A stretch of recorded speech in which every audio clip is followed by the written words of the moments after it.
अफ़सोसनाक ख़बर शामिल कंदारूं। कंदकोट मां घोंसपुर भरिसां इंडस हाईवे ते ददड़ वटि हथियारबंदनि जी गश्त कंदड़ पुलिस मोबाइल ते फायरिंग, हिकु पुलिस एहलकार शहीद, 3 ॼणा सख़्त ज़ख़्मी थी पिया। इंतहाई अफ़सोसनाक ही ख़बर आहे। कंदकोट मां इंडस हाईवे ते ददड़ वटि हथियारबंदनि जी गश्त कंदड़ पुलिस मोबाइल ते फायरिंग, हिकु पुलिस एहलकार शहीद, 3 ॼणा सख़्त ज़ख़्मी थी पिया। इन ई हवाले सां असां सां टेलीफोन लाइन ते मौजूदु आहे के न्यूज़ जो ब्यूरो चीफ ममताज़ सिंधी।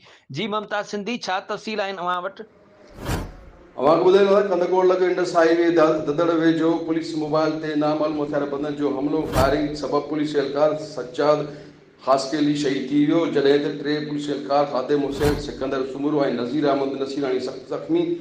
शहीद एहलकार जी जनाज़ा नमाज़ SSP ऑफिस में अदा कई वई, जॾहिं त जनाज़ा नमाज़ में शिरकत लाइ RPO सखर डॉक्टर कामरान फज़ल, DIG लाड़काना मज़र नवाज़ शेख, SSP कंदकोट समेत साफ़ ऐं शहरनि वॾे अंग में शिरकत कई। जनाज़े नमाज़ बाद शहीद जो मड़ अबाणे शहर रवानो कयो वियो।